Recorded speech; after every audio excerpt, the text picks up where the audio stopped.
नमस्कार, आप देख रहे हैं आरजे न्यूज और मैं हूं आपके साथ बुलबुल भारद्वाज। देश में लोकसभा चुनाव खत्म हो चुके हैं। जनता ने बीजेपी को करारा जवाब दे दिया है और ऐसी स्थिति में लाकर खड़ा कर दिया है कि बीजेपी सरकार अपने दम पर कुछ ना कर पाए।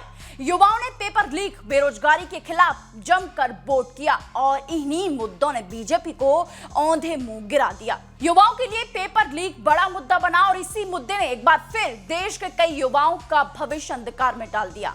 मलाल है, मगर इतना मलाल थोड़ी है कि ये आंख रोने की शिद्दत से लाल थोड़ी हैं, बस अपने वास्ते ही फिक्रमंद हैं। सब लोग यहाँ किसी को किसी का ख्याल थोड़ी है। ये लाइनें सटीक बैठती हैं देश के उन विद्यार्थियों पे जिन्होंने देश में नीट परीक्षा कर एग्जाम दिया, क्योंकि जिस दिन देश में मतदानों की मतगणना हो रही थी उसी दिन देश में नीट परीक्षा का रिजल्ट भी सामने आया।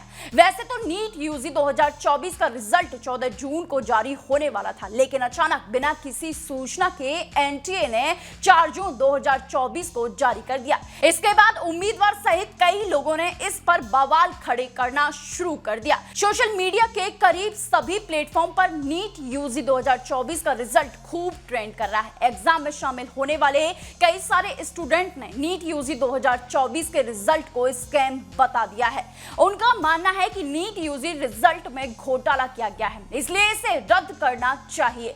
उम्मीदवारों की मेहनत और भविष्य के साथ गेम हुआ है। उम्मीदवारों का कहना है कि एनटीए एग्जाम और रिजल्ट दोनों को रद्द करके फिर से एग्जाम का आयोजन करे, क्योंकि लाखों स्टूडेंट के भविष्य का आखिर ये सवाल है। लेकिन सवाल ये भी उठता है कि इस आरोप में कितनी सच्चाई है। दरअसल नीट रिजल्ट पीडीएफ की फोटो एक्स पर तेजी के साथ वायरल हो रही है।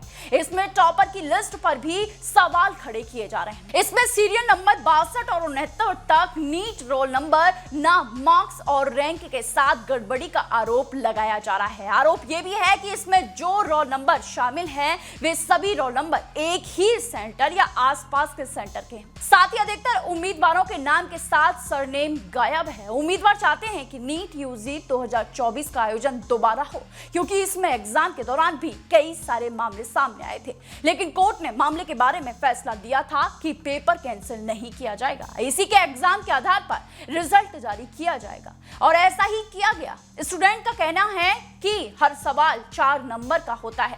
गलत जवाब देने पर 1 अंक कटते हैं, मतलब नेगेटिव मार्किंग होती है। अगर कोई छात्र सभी सवालों के सही जवाब देता है तो उसे 720 में से 720 अंक मिलेंगे। अगर एक सवाल छोड़ देता है तो 716 अंक मिलेंगे, जबकि यदि कोई एक सवाल गलत करता है तो उसे 715 अंक मिलेंगे। विशाखा सुमन नाम की कैंडिडेट्स को 719 और यश कटारिया को 718 अंक मिले हैं। ऐसे में सवाल अब ये भी है कि ऐसा कैसे हुआ, और इसी के बाद स्टूडेंट ने रिजल्ट के धांधली के आरोप लगाना शुरू कर दिया।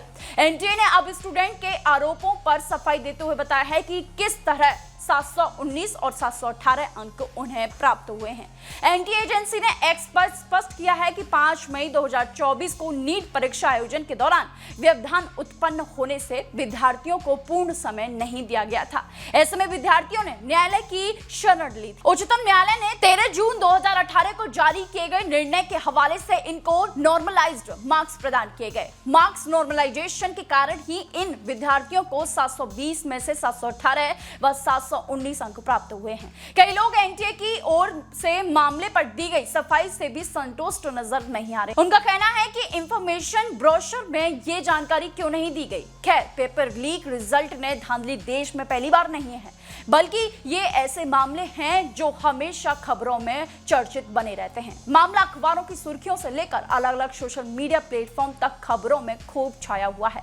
इस गंभीर विषय पर चर्चा भी बहुत कई लोग आज तक स्थायी समाधान नहीं निकाल पाए हैं। समाज का प्रबुद्ध वर्ग मानता है कि पेपर लीक रिजल्ट में धांधली के मामले को राजनीति के चश्मे से नहीं देखना चाहिए। ये किसी राज्य विशेष और पार्टी विशेष का मामला नहीं है। ये देश की युवा आबादी के भविष्य से जुड़ा एक अहम विषय है। आपकी इस पर क्या राय है, हमें कमेंट में जरूर बताइएगा। देश और दुनिया की तमाम खबरों के लिए देखते रहिए सिर्फ और सिर्फ आरजे न्यूज।